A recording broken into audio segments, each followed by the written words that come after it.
Ils aiment nous voir danser, chanter, jouer ballon, nous clasher sur Internet à propos de foot, de musique, de buzz inutile.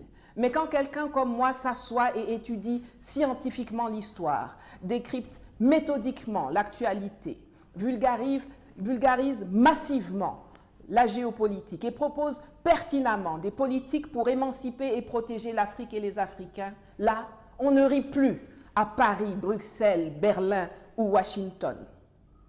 Toute raison oubliée, on va avoir recours à un arsenal politico-financier brutal pour faire taire une femme noire. Ils disent que je ne suis qu'une influenceuse des réseaux sociaux et pourtant, en même temps, ils m'affublent de sanctions totalement arbitraires, violentes, disproportionnées, réservées aux plus grands dirigeants politiques et économiques ou aux plus dangereux terroristes et criminels du monde mondial. Cela est-il surprenant? Pas vraiment. La barbarie et la violence sont dans l'ADN des Européens.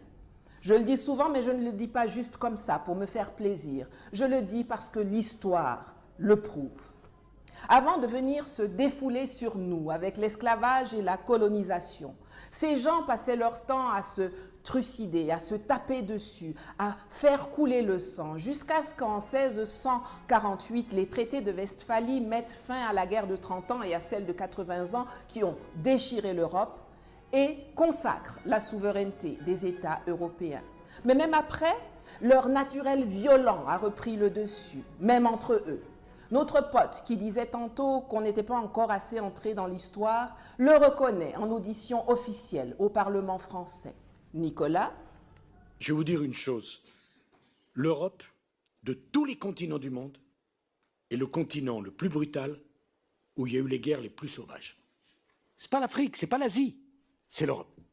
Et je vais vous dire autre chose. C'est pas au Moyen-Âge, c'est au XXe siècle. Vous n'êtes pas simplement le produit d'un parti politique ou d'une famille. Vous êtes le produit d'une nation et d'un continent. Notre continent est brutal, sauvage, et peut verser dans la barbarie. De tout temps, la paix entre Européens a coïncidé avec l'intensification de la brutalité coloniale et néocoloniale. Il n'en va pas autrement aujourd'hui et je vous avoue que je suis passablement énervé de constater qu'en 2025, il y a encore des gens à la tête des pays africains qui croient qu'on peut faire ami-ami avec des États européens qui ne respectent que la force et ont la violence et le mépris pour les Africains chevillés au corps. Cela fait longtemps que je pose un gros problème à Paris par ma capacité à conscientiser non seulement les opinions,